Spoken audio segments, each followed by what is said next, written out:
Is that... We're going to meet and beat them. Put a new coal-fired power station be part of those plans? Or would that... We're going to meet and beat them.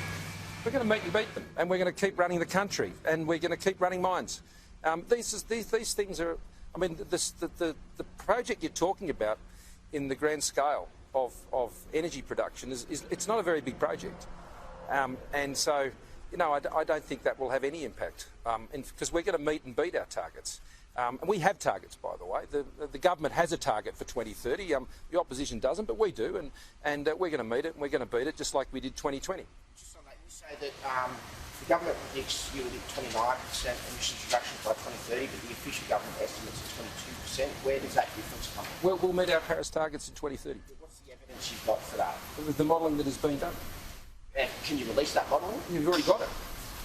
The official modelling from the government says 22%. No, I think you might be looking at the wrong set of numbers.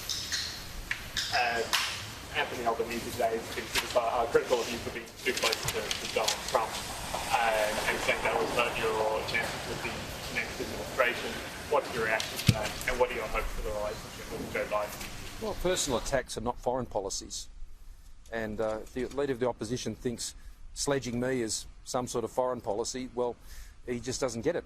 And it is the job of every Prime Minister, of whatever political persuasion you are, and every President of the United States, whatever political persuasion they are, to continue to steward this very important relationship. And that's what I've been doing with the current President, and it's what I'll do with the incoming President. I've already had a very warm conversation following the election with President-elect Biden, and looking forward to a very positive relationship with President Biden once he's sworn in, and his administration.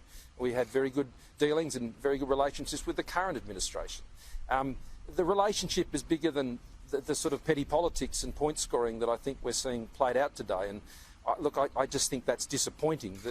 The US alliance with Australia is incredibly strategically important. It's not a political plaything, and if you think it is, you don't get it. Obviously, Albanese is trying to link you as much as he can to Trump. Haven't you opened yourself up to that political attack by failing to directly condemn President Trump? No. I don't pay much attention to Anthony Albanese's political sledges. If the media want to, well, if that entertains you, that's fine. But it's ill-informed. What do you think Donald Trump's main legacy as president will be? Well, look, we worked with the administration, I think, to establish, strong stability as best as possible in what is a very dynamic region in the Indo-Pacific. I mean, the work we've done together, both with India, with Japan, this has been very important. For 3 years running now, we've been invited to participate in the G7. Sadly, the G7 didn't go ahead last year, and that was an invitation from President Trump. The previous year it was President Macron. This year it's Prime Minister Johnson. And we have been very much part of this like-minded process, working with countries which we share outlooks with, and the US has played an important role in that. Of course, our defence ties, our intelligence ties, all of these sorts of things have been maintained and gone to new levels over the last 4 years, and I expect that to continue. I don't think the US-Australia relationship is conditional on the politics. It's not. It's bigger than that.